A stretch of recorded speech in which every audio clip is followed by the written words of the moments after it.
105 on the 20. Yes.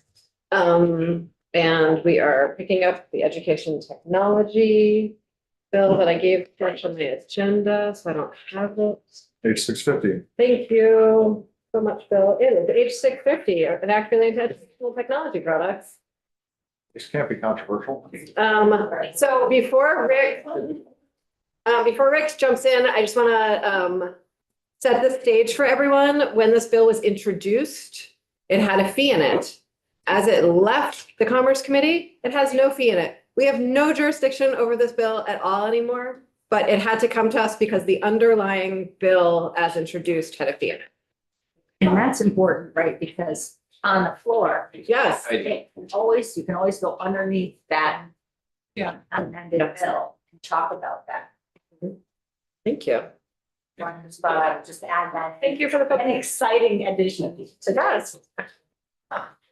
Rick, Yes, good please afternoon. tell us briefly about the bill and what we're going to briefly. I would love to, Rick Sagel with the Office of Legislative Counsel. So as the chair indicated, she's kind of stole my thunder. That's okay. I don't have much else to say. That's her role is H650. My role is to steal thunder? Yes. 1A and 1B. I love that. Run the committee and steal my thunder. An act relating to educational technology products. So as the bill was introduced, it's actually kind of similar to the data broker bill. I was here yesterday or the day before on. It was set up in the same way where they would register as a ed tech provider, meaning that they supply some kind of product to schools in the state that is quote unquote defined as ed tech. Okay. And when they register, they would have to pay a fee. I think it was $100 a year. And then they would have a fine if they did not register with the state. So that was stripped out of House Commerce, and the bill, as it was reported out of Commerce, was just when you register with the state as a business, if you're doing business, you have to register with the Secretary of State, that you provide information to the Secretary. That information would be obviously your name of your entity, your products. If your products, are known to be used in any school in the or district in the state, an attestation that you meet state and federal privacy laws. So just more information so the state can kind of start accumulating what the landscape is for ed tech in the state.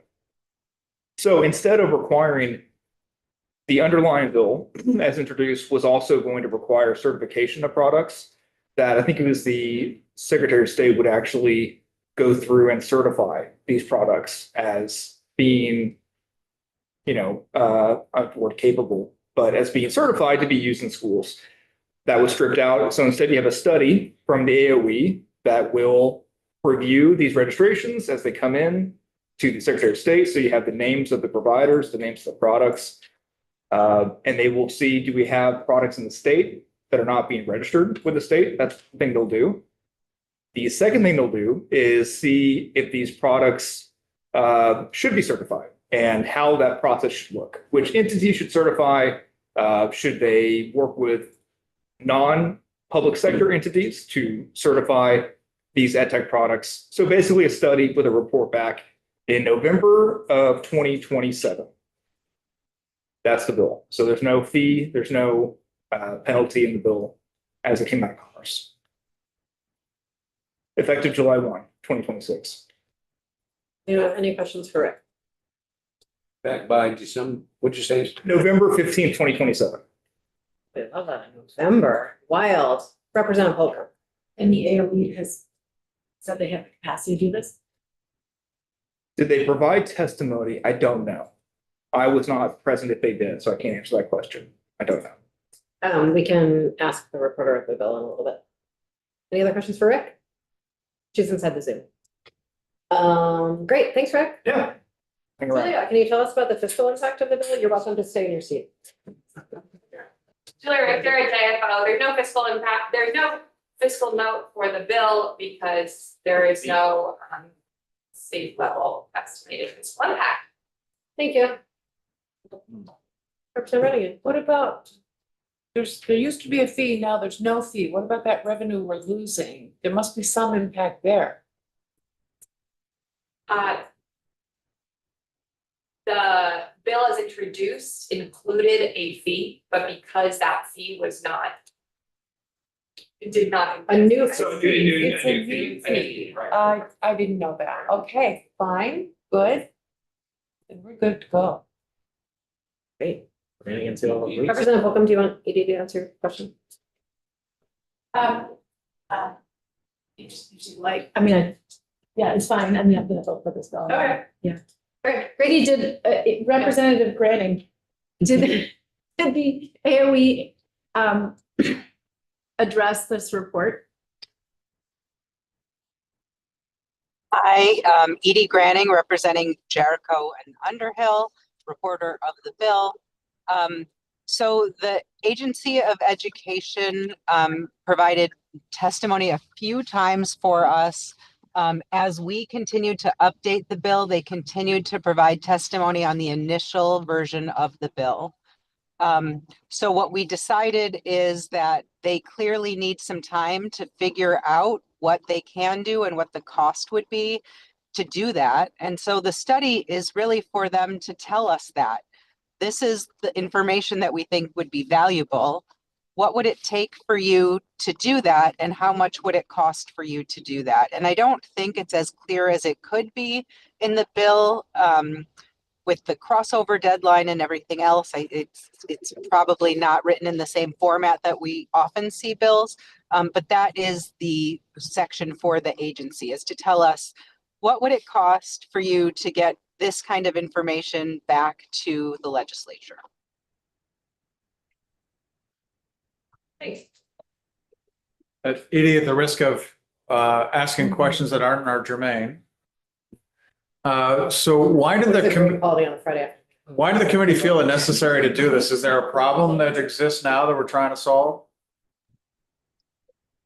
Yeah, so education technology is a multi-billion-dollar business, and there is very little, if any, regulation on the industry at all. And players can call themselves ed tech. It's like supplements. Anybody can do it. You don't have to prove it. You don't have to do anything. And our kids are the guinea pigs. And so protecting consumers is our job. And we are trying to set up a system that will allow us to protect our youngest consumers so that they aren't the guinea pigs of these products.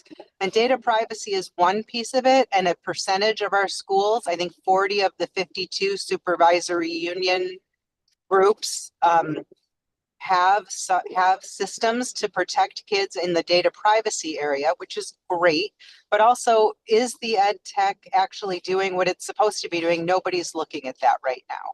And so what we're trying to do is set up that system. Thank you. Yeah.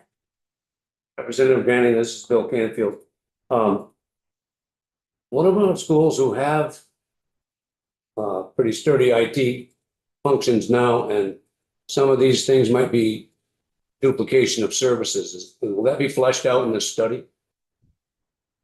Absolutely. So the district that I'm in is also one of those districts that is very good at the data privacy piece. They work in the same consortium, and we agree with them. We do not want to duplicate that. And if that is the system that should be used by the state, then we want to make sure that all students in the state that are publicly funded have the same protections. And so again, the study is designed to flesh that out for all of us. Thank you. Representative Holcomb? Yeah, I just wanted to say that this is an area of budget explosion in school districts now, not just in Vermont, but nationally. And there are also very, very weak links between investment in technology and outcomes and improving outcomes. So if we have a very high cost endeavor that is not objectively driving better outcomes for kids, I think some kind of oversight to make sure that the investments we're making are done as affordably as possible. So even just looking at what is making a difference, and you could set us up for group purchasing down the road, or in ways that reduce costs, but also that take off the table some of the investments that objectively we can see in research, or actually some of them have actually been linked to lower outcomes. So I think this is a really important first step. I'm a little disappointed that there wasn't more engagement around how to make this happen. Disappointed in what? That there wasn't more engagement about how to make a study work Gotcha. from the agency. More specific. Thanks, everyone. I volunteer to report this one. Representative Bodie, we are not there yet. Would you like to volunteer to move the bill? Okay, I move bill 650. Draft 4.2. Thank you. Representative Bodie moves that we find H 650 favorable. Representative Burkhardt seconds. Is there any committee discussion? Seeing none, the clerk, please call the roll. Thank you. Representative Brannigan, Yes. I'll vote yes. Is Representative Burkhardt, Representative Higley? Yes. Representative Holcomb, Yes. Representative Kimball, Yes. Representative Maslin, Representative Odie, Yes. Representative Page is absent, Representative Wazazat. Yeah. Representative Canfield Yes. and Representative Kornheiser. Yes. We have voted the bill favorable 10-0-1. Thank you, everyone. You don't have to shoot. You're welcome to it. It should be Representative Burkhardt, so if she is happy to over you on that, Yes, you should do that. You should do that. I'll let you two fight that out. I have 4 bills next week to report, so I think I can give up this one. Great. Okay, thank you, everyone. John, can you join Zoom? Could I get a Zoom? Yes.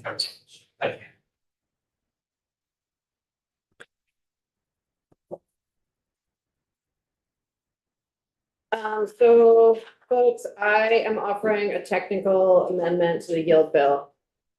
And we need to straw poll it. So soon. Fascinating.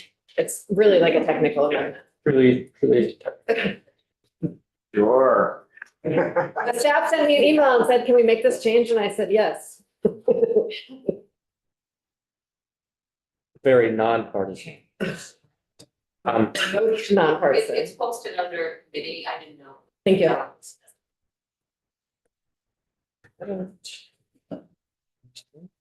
Joining, 9:49. that's correct.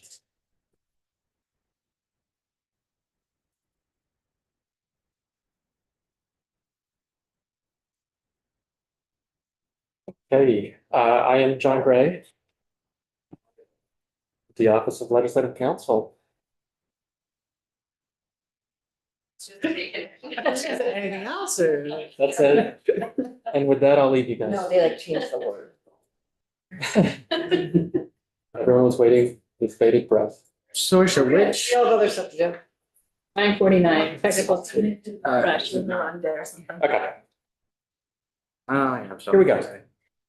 So this is a technical amendment to section 4, which is the compensation to the city of Berry for the TIF overpayments. The previous draft just used the language transfer from the ed fund to the city. We need to appropriate to the Department of Tax to make the payment. That's what this section does. It doesn't disrupt anything else. I can read it out, but the same sum, 150,576, is appropriated from the ed fund to tax in FY27 for payment to Berry to compensate for overpayments. That's it. So what has happened here? Very overpaid their. So in the original yield bill, we did the second, we did this last year and we're doing it again this year. Barry overpaid, I don't believe this was Barry's fault. That was a NEMRIC software issue. Yes, it was a software issue. Barry overpaid on their TIF.